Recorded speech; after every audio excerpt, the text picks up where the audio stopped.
All right, everybody, it's Jeremy Miner calling. We have some technical difficulties. I don't know if I announced last week, but I'm actually in St. Lucia this weekend, which is an island in the Caribbean. I'm actually here with my wife.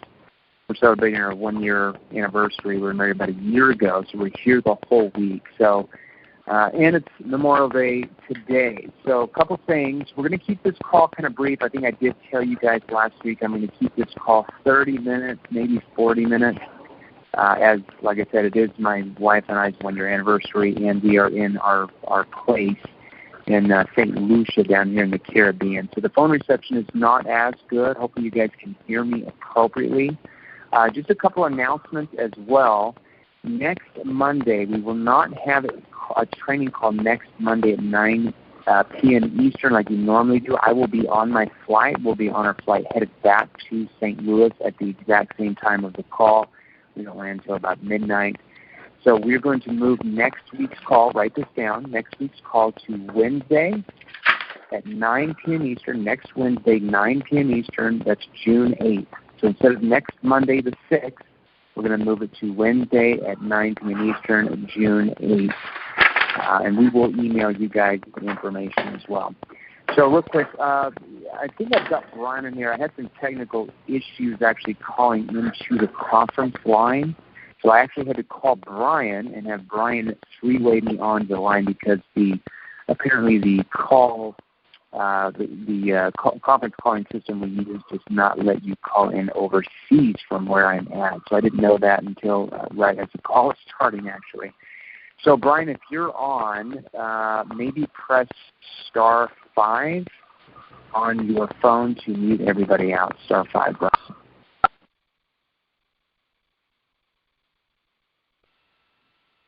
All right, perfect. So what we're going to do, like I said, we're going to keep this call to about 30, 40 minutes. We're going to go through a blog that I did a couple of weeks ago that's kind of everywhere now. A lot of these blogs that are right, it's like they're, this should be pretty good. A lot of people share them. So I'm going to go over this blog real quick with you.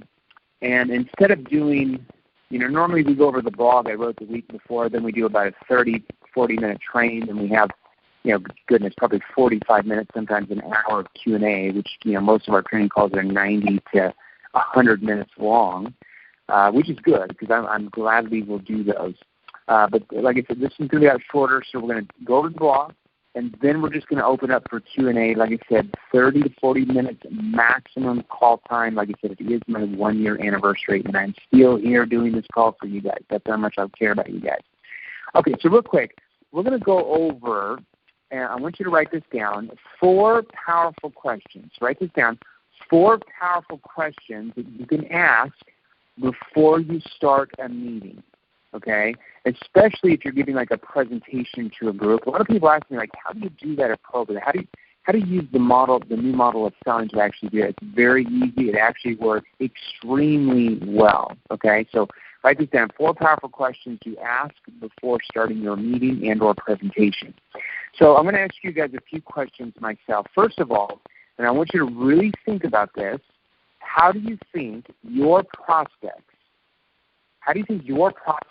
feel when you're about to launch into your sales pitch or your presentation? I want you to just, until we really get in our prospect's shoes and how they feel, it's very hard for us to learn how to come from a point of understanding where they'll be open to us, actually, right, instead of trying to maybe lie to us and try to get rid of it. So how do you think they feel when you're about to launch into your sales pitch? Ask yourself, how do you feel when a salesperson, is trying to sell you something, launches into their sales pitch or presentation, right? A lot of times your eyes gloss over, right?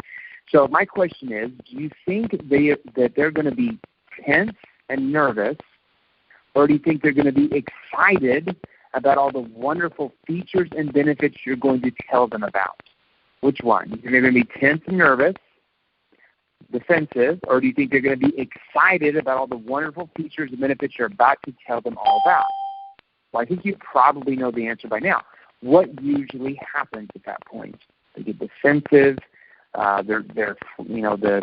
The objections start coming out, and a lot of times they reject what you're offering.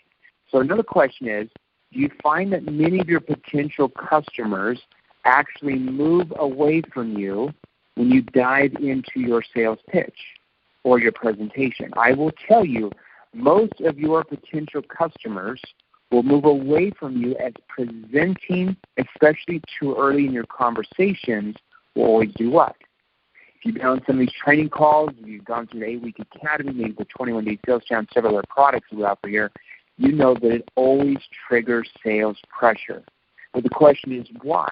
You see, most of your prospects, when you are pitching to them, okay, or presenting them, right, fear that you're going to do what? You're going to try and persuade them to buy something from you. Now, with this going on in their mind the whole time you're in your sales pitch or presenting, I want you to be honest with yourself, do you think they're really listening to you? Very unlikely. Picture yourself when a salesman pitches to you, sales pitch or long-winded presentation, what do you typically do? You tune out, get defensive, and try to get rid of them, right? So put yourself in your customer's shoes.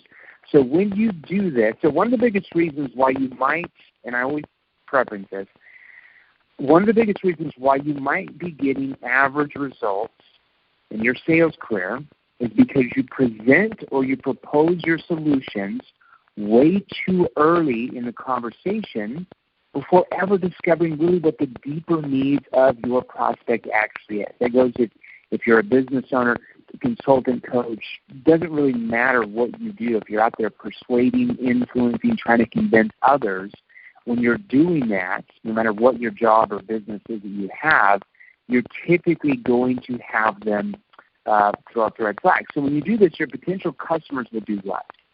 They'll look at you as just another salesperson who's no different than any other person trying to stuff their solution down their throat. So they view you like every other salesperson that's trying to constantly sell them something. And that's not something where you want to be, right? So they don't trust you, therefore they don't buy from you, okay? So remember, when you present or go into your sales pitch without having any knowledge of that prospect or their company, or even if you look it up on the internet before, you don't know the deeper needs of that prospect, right? You might know some logical stuff about how long they've been in business and who their competitors are, but you don't really know the deeper needs or problems and issues that they're really having and why it's affecting them. So it's really only your interpretation of what you think your prospect needs to know when you do a presentation, right? So I always, if you've been on some of my training webinars, it's like, presenting far too early in your conversation is like taking a bucket of mud and like literally throwing it up against the wall, hoping and praying that something you say is going to stick and they're just going to purchase from you. Okay, it's called hopium. Okay, it's like a drug or something. So what I want you to do, and write this down really quick here, okay? What if instead of you hoping that some of the mud would stick, aka also known as some of your words would stick, you actually knew which mud would stick. So instead of hoping that whatever mud you throw up against the wall, hoping some of that's going to stick, something you say is going to trigger them to buy from you, what if you actually knew what to say, which mud would stick? You actually knew what they were looking for exactly, and more importantly, the deeper reasons why they were looking, okay? How many times have you done, let's say, a presentation based on nothing but your assumptions, right? And it ends up with your potential customers saying things like this. Well, that's not really for us, or, let me think it over, or, can you get back to me in a few weeks, or can you send me some information and I'll talk to my spouse, or I'll get back to you, if we're interested. How often does that actually happen to you? For a lot of salespeople that come to me, it happens very regularly with the old model of selling. So my question for you, how does that actually make you feel when that happens? And write this down. This is something I always teach on my webinars. Today's consumer doesn't want to be talked to and sold. They don't want to be talked to and sold anymore. That's been going on for decades, right? They want to be asked, heard, and most importantly, understood. They want to be asked, heard, and most importantly, understood. So whether it's spoken out loud or not, the question that most of your prospects have when you're expecting a presentation is, what have you got, or What do you want to tell me about your product or service, or what are you actually trying to sell me? You see, the average salesperson's first inclination is to do what? It's to tell them everything they have. But you can't do it. Don't do it unless you want to keep getting average results. Okay? Don't do it. Stay away from it. So whether you're asked or not, start off something like this. So let's say that you're in front of a board in a conference room. Instead of going into your presentation about how beautiful your office building is and, you know, you've been rated this by the Better Business Bureau and here's some testimonies from clients, start off by asking something like this to preference the meeting, to show the people that you're talking to that you're only there for who, that you're there for them and what they're looking for to see if you can help them. So start off something like this. And there's variations of this. I'm going to give you 4 or 5 different kinds. I want to welcome all of you to the meeting today, and let's do this before we go into who we are and what we do and all that kind of mumbo jumbo. It might be appropriate if we ask you a few questions to find out a little bit more about you and your company, and possibly what you're looking for, if anything, to see if we can help you in the first place. So, like I said, this call will be recorded. Try to write this down. I'm going to say this again, and I'll vary this a little bit. Let's do this. I want to welcome all of you to the meeting today, and before I go into who we are and what we do and all that kind of boring stuff, it might be appropriate if I ask you a few questions to find out a little bit more about you and what you're possibly looking for, if anything, to see if we could actually help you. You see how calm and relaxed and how neutral that is. So you're telling them that you're only there to do what? You're there to focus on them and their world and what they're looking for, instead of focusing on what? Instead of like 99% of salespeople who only focus on being there to try to make a sale. Okay? So you're then going to ask them a few background questions to find out what their present situation is. And I'll give you some examples. You can say, for example, so let me go back and go through that question one more time, and then we'll leeway into a solution question. Well, let's do this. Before I go into who we are and what we do and all that kind of mumbo-jumbo, it might be appropriate if we knew a little bit more about you and what you're possibly looking for, if anything, to see if we could even help you in the first place. For example, what do you use for, and then plug in what you sell. Or, for example, who do you use for your, let's say if you sold insurance. I'm just going to give you a few examples from different industries. So, for example, who do you use for your insurance policy now? If you sold, let's say, health insurance or life insurance, okay? Let's say if you sold financial services. For example, what type of investing do you do now? Or, for example, what does your portfolio look like now if they're a high net worth investor, okay? Or let's say that you're a recruiter for a staffing agency. It doesn't matter what it is. You're just plugging it in. For example, who do you use for your staffing services now? Or who do you use to hire new employees now? Or to hire talented employees now? Or let's say that you sell digital marketing or lead generation services. For example, what type of advertising do you do now? For example, what do you do for lead generation now? See how you can just plug in the formula? It's very easy. Now I'm going to give you a few more questions. Write these down. Like I said, we will record this. Okay, these are all recorded, so you'll have the recording. You can go back and write these down. Here's another starter phrase that you can use for any type of meeting, conference room in front of a lot of people. One person doesn't really matter. Okay, let's do this. Before I go into what we do, it might be helpful to both of us if I can understand a little bit more about you and what you're looking for, if anything. For example, who you use for. So let's say that you're meeting a husband and wife, and you sell whatever. Let's say that you sell, coaching services. And they're looking for a coach to help them in their business. You would say something like this. Well, let's do this. Before I go into what we do, it might be helpful to the both of us if I could understand a little bit more about you and what you're looking for, if anything. For example, who do you use for, and then plug in what you sell. Or this way, write this down. Let's do this, Shane. Before I go into what we do, it might be appropriate to ask you a few questions about your company and what you're looking for to see if I can actually help you in the first place. For example, can you tell me more about the company you're using now, too? So, for example, can you tell me more about the company you're presently using for? You plug in what you sell. See how that works? It's a nice opening phrase that makes everyone feel comfortable and that you're only there for who? That you're only there for them, their problems, to see if you can help them. Okay? Now, let's say that you're meeting for a second time. You could say something like this. John, before we go into more about what we do, perhaps you could give me your thoughts on what we spoke about previously. Before I go into more about what we do, perhaps you would give me your thoughts on what we spoke about previously. See how it's non-confrontational, it's very conversational, but it's also very skilled questioning, okay? So those are 4 powerful opening questions that 7-figure salespeople ask. Very important. If you were not able to write all those notes down, make sure you write those notes down. Very, very important that you go back. Now, in ending this, and then we're going to go into some Q&A. Like I said, if you just joined us, it's my wife and I's 1-year anniversary, so this call is going to be a short call tonight, guys. I hate to tell you guys and gals, we just got married about a year ago. We are at our place in St. Lucia in the Caribbean the rest of this week. So if you just joined us, bear with me. Usually this training call is about 90 minutes, sometimes longer, with Q&A, which I love doing that Q&A, but this call is going to be a shorter call tonight. Hopefully all of you guys understand. So when you learn, and I want to preference this, then we'll go into Q&A. So when you learn how to, I would say this, let go.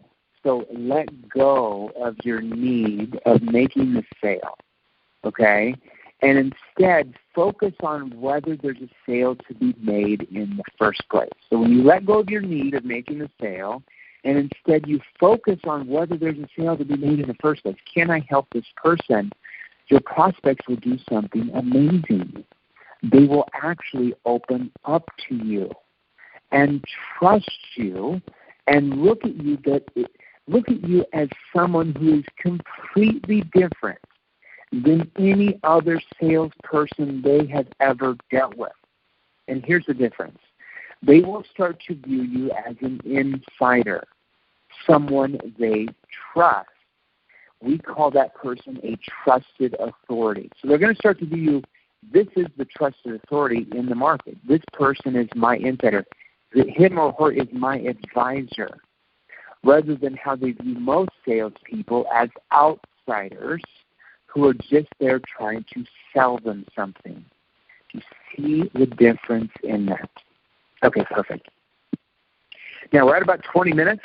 We're going to open up the lines here. I'm going to take a few questions here. Like I said, if you just joined us, my wife and I's 1-year anniversary. We're here in St. Louis. Lucia's celebrating. I did convince her to actually do this call for about 30 or 40 minutes, so everybody's lucky on here. So real quick, before we open up Q&A, if you came on late to the call, next Monday, we will not have the training call next Monday at 9 p.m. Eastern. We are on our flight back home to St. Louis at the same time of that training call. We don't run until midnight. So next week's call, June 8th, it'll be Wednesday night, 9 p.m. Eastern, next Wednesday, June 8th. Make sure you write that date down. We will email you guys that as well, just for a reminder. But Brian, why don't you, Brian, I don't want you to do anything. If you've got a question real quick, like I said, I'm only going to open it up for a couple of questions tonight. Bear with me. I know a lot of you have questions, but it's my anniversary. I'm going to open it up for a couple of questions. So just press *6 on your phone. And we probably have less people on this call than normal because it is Memorial Day here in the United States. So I'm assuming most of you are probably going to listen to the recorded version of this tomorrow. But if you're on the live version, I want you to press *6 on your phone. *6. Who's got the first question for me tonight? *6 on your phone, guys and gals. *6 on your phone. Hello, Jeremy. *6 on your phone. Yeah, who do I got here tonight? Hello, Jeremy. *6. Jeremy, can you hear me? This is Reno.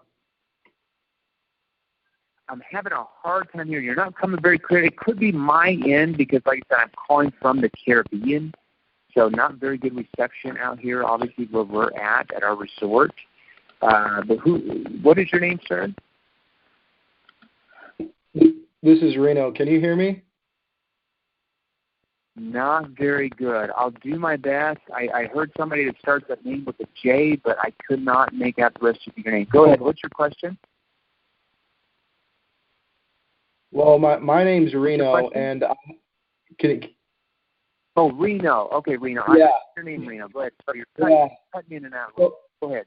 So my big question is I get the first part of the 3 generic problems that people want to, our customer wants to identify with.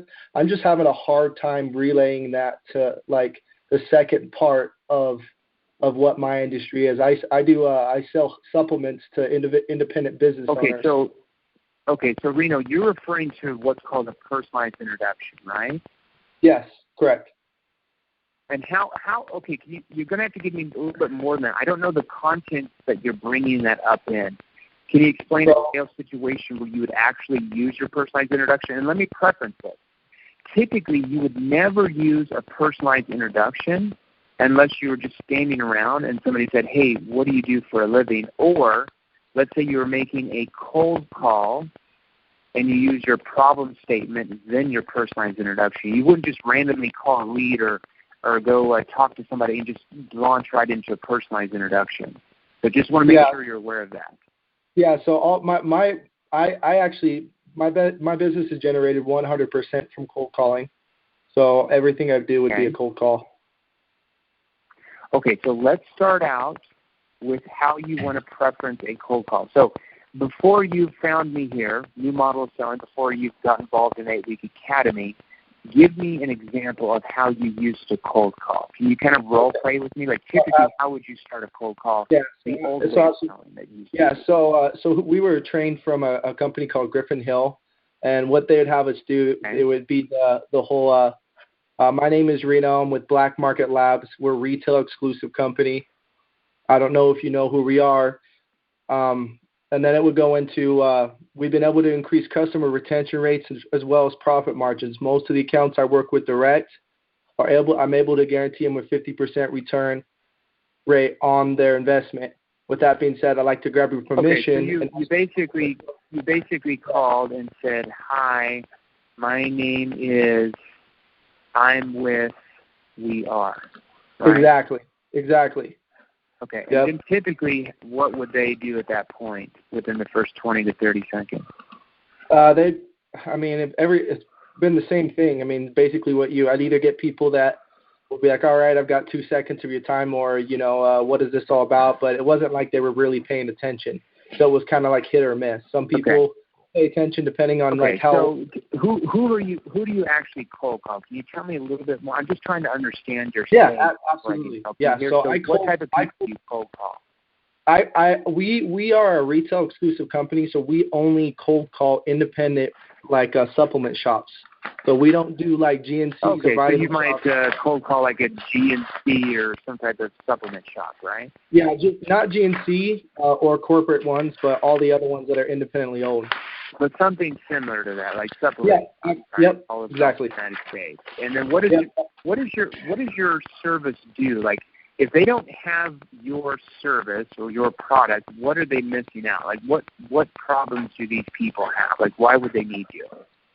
So what we were using and what our foundation of the company is we're a retail exclusive brand. So meaning they can't find the brand online or in big box stores like GNC or Vitamin Shoppe. So the big problem with our market is that a lot of times when people buy supplements or the store owners selling supplements out of their stores, they're getting undercutted by the online industry.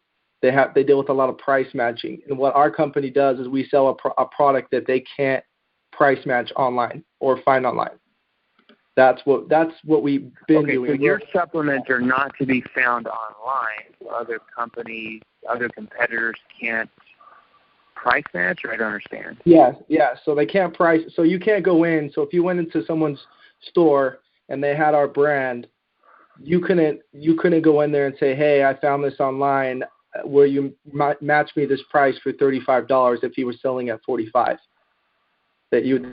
I see. They wouldn't be able to do that. So it's a good service for them to not have to lower the pricing. Yes, exactly. Yeah. Okay. what type of problems does that cause to these retail stores when they have to lower the prices? I want you to think deeper than just lowering prices. What does lowering prices actually do to those retail stores? It obviously reduces their income. Okay. I would say it also reduces and their what is reducing income? So I want you to think even deeper than reducing income. When a business owner loses income and it reduces income in his store, what happens to, I want you to go deeper. Like what happens? What can go deeper? What problems would they have when their income is reduced, when their store income, cash flow is reduced? What other problems would that cause? They'd have to be their inventory. I mean, they'd probably have to, they'd have to be very selective with the companies they work with, their time off. Okay. Well, they might have to let go of employees, right? So that could be a problem. They have to let go of employees because they can't pay them. I want you to go even deeper than that. Reduced income means reduced income to the owner, right? So the owner can't pay himself as much, right? Yep. And if the owner can't pay himself as much, let's say he has a mortgage on his house. He can't pay the mortgage. He can't pay possibly his store, right? It could put him under. Does that ever happen in your industry? Oh, all the time. It's either people that do really well in the industry or you'll see them close the doors. So this is a very serious problem, right? This is I'd probably say that's the number one problem besides price matching. Okay. So, well, the price matching causes them to lose income, right? Yep. So I guess it's all tied. So, yeah, that's correct. Okay. What other problems do they have real quick? Give me one or two other problems that are serious problems. The next one I would think of is customer retention.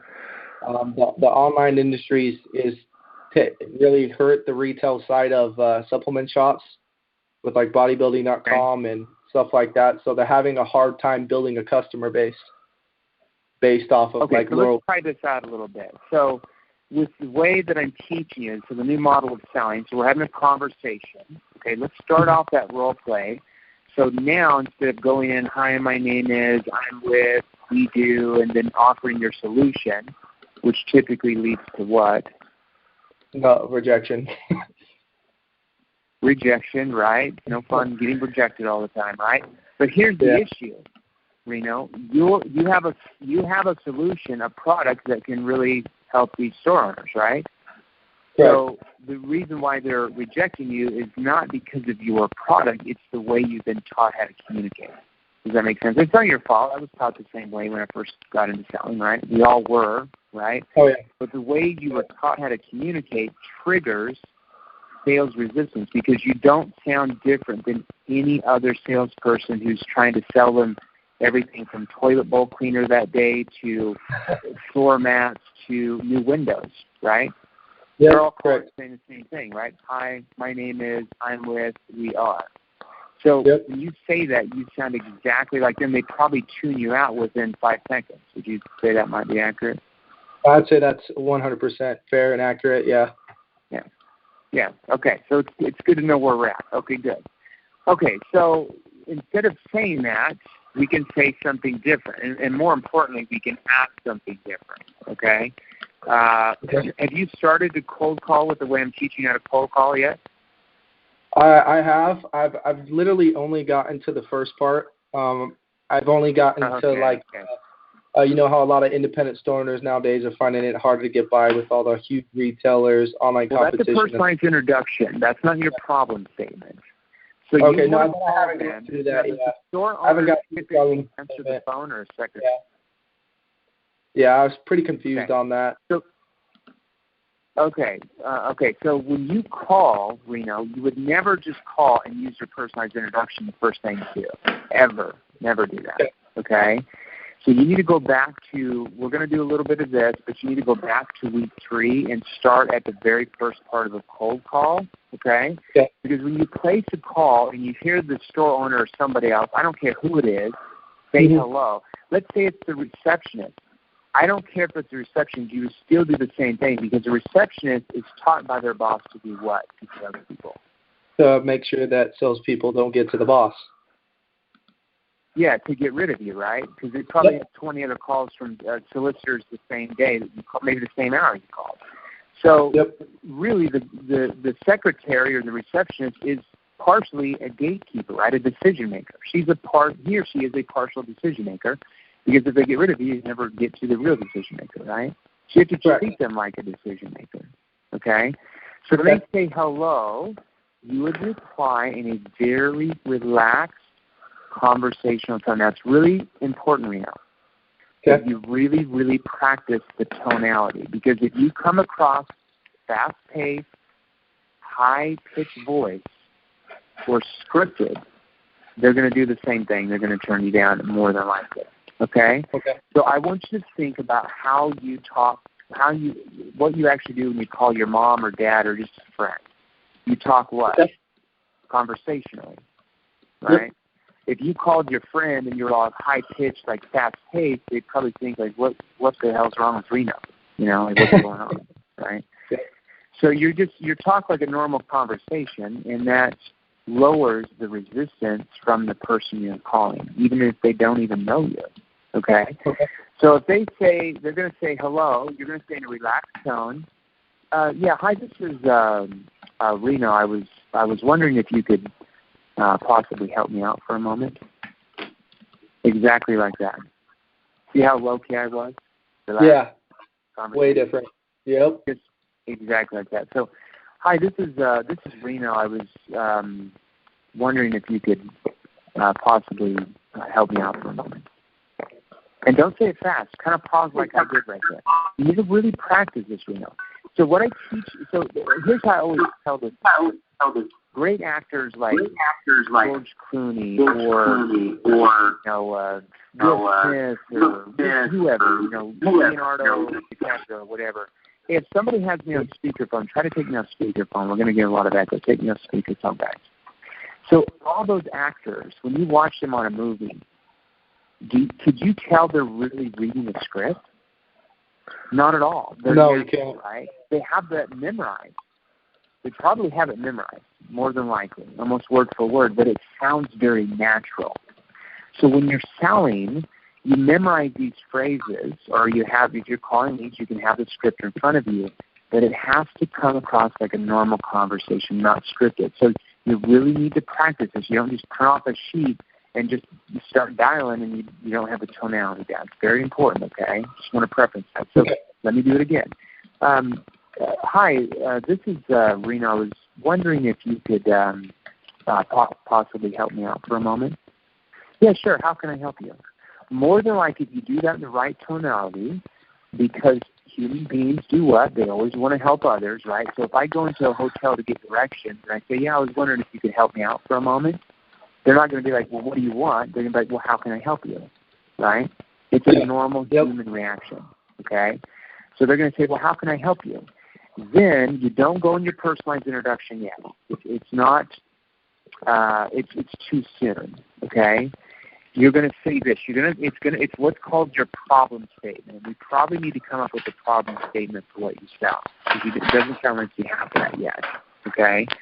Because you have to remember, there's absolutely no trust between the two of you at this point. So you have to be very low key, very relaxed. Okay. So the person says, "Sure. How can I help you?" And you would say something like this. Like I said, write this down. It's called your problem statement. Okay? Okay. And we need to come up with a problem statement. But the start of it would be, well, I'm not quite sure you could yet. Well, I'm not quite sure you could yet. Well, I'm not quite sure that you could yet. But I was calling. Well, I'm not quite sure if you could yet. I was calling to see if your store or your company would be open to looking at any possible hidden gaps in, you need to fill in the blank, that might be causing you to lose customers. So we just need to come up with that blank. We know what that blank actually is, okay? Well, I'm not quite sure you could yet. Well, I'm not quite sure you could yet, actually. I was calling to see if your store would be open to looking at any possible hidden gaps in your what? What can we plug in there? What's a huge problem?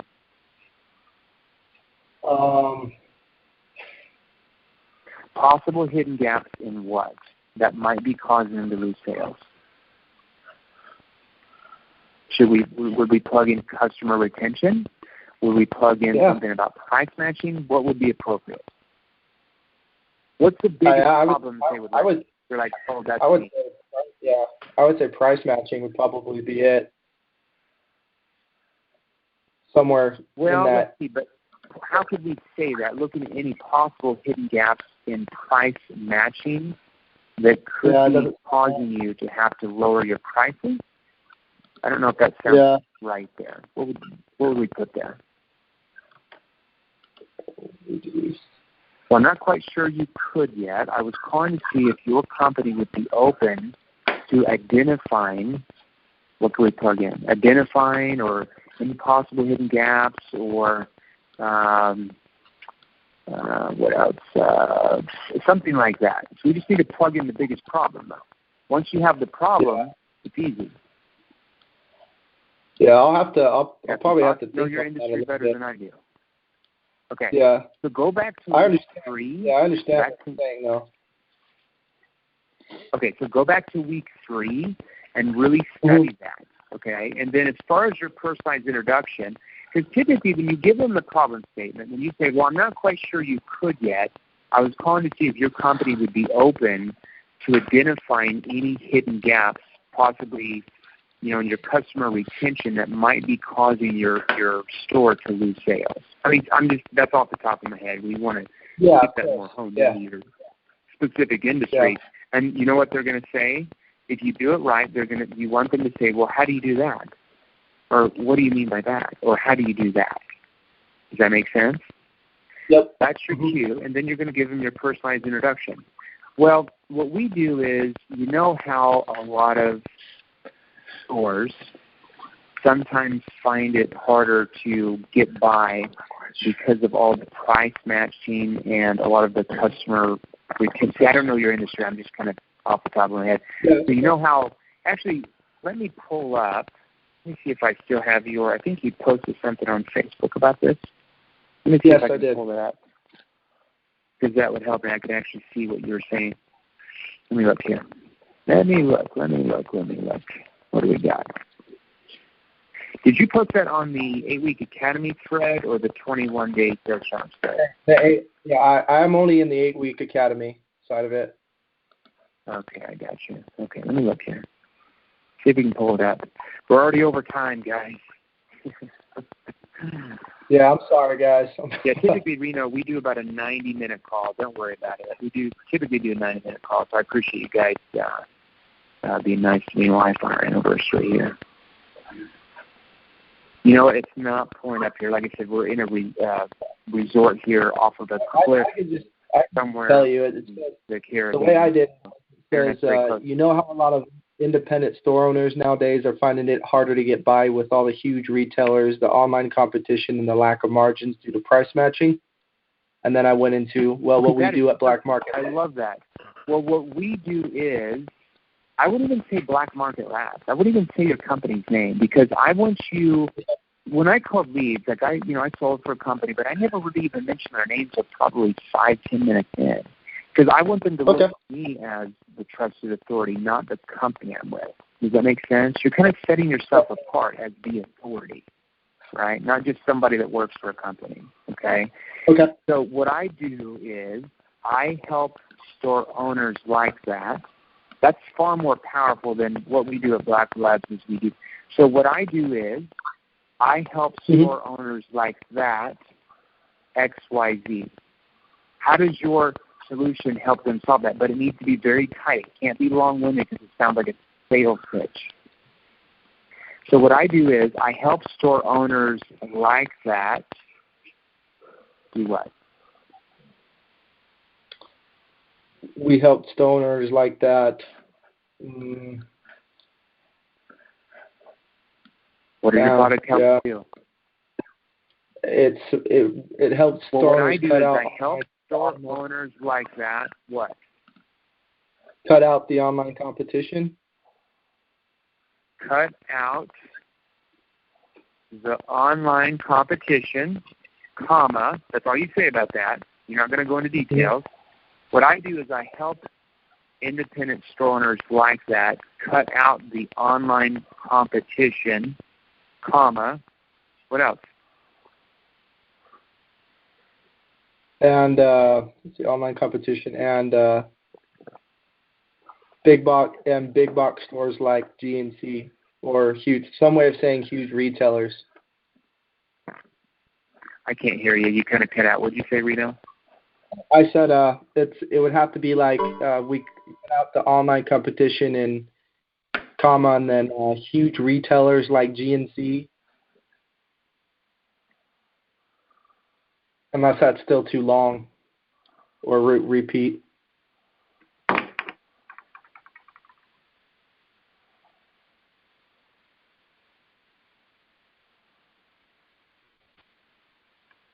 Hello?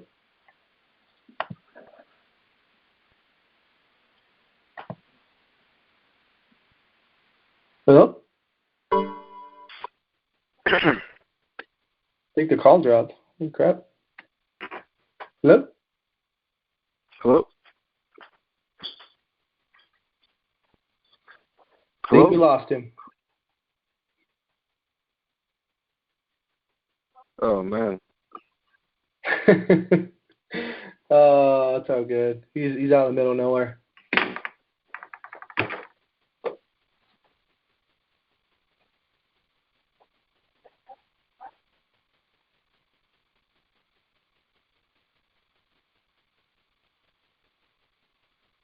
Wow.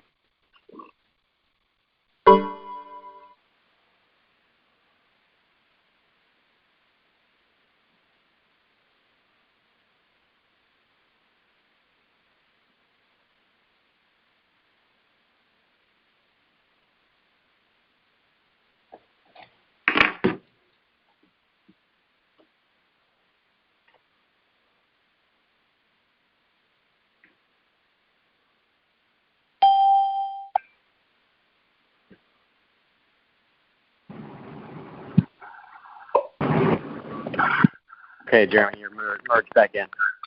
Am I merged back in? All right, guys. Hey, I apologize. Like I said, we're having some call difficulties because I'm calling in from St. Lucia here in the Caribbean, my wife and I.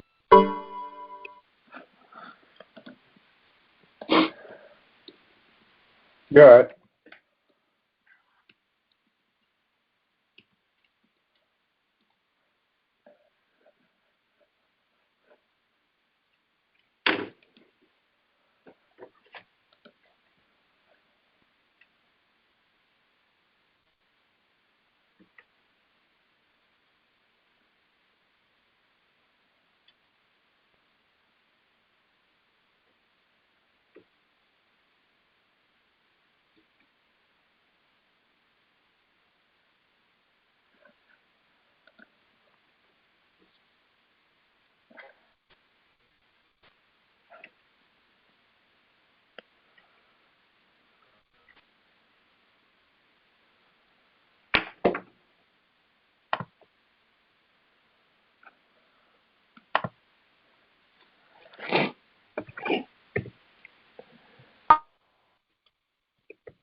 Hey, guys, this is Brian. Jeremy keeps dropping the call, so because of technical issues, we're going to end the call now. But he just wanted me to let you guys know that we're going to be on for next Wednesday, like you mentioned in the beginning of the call.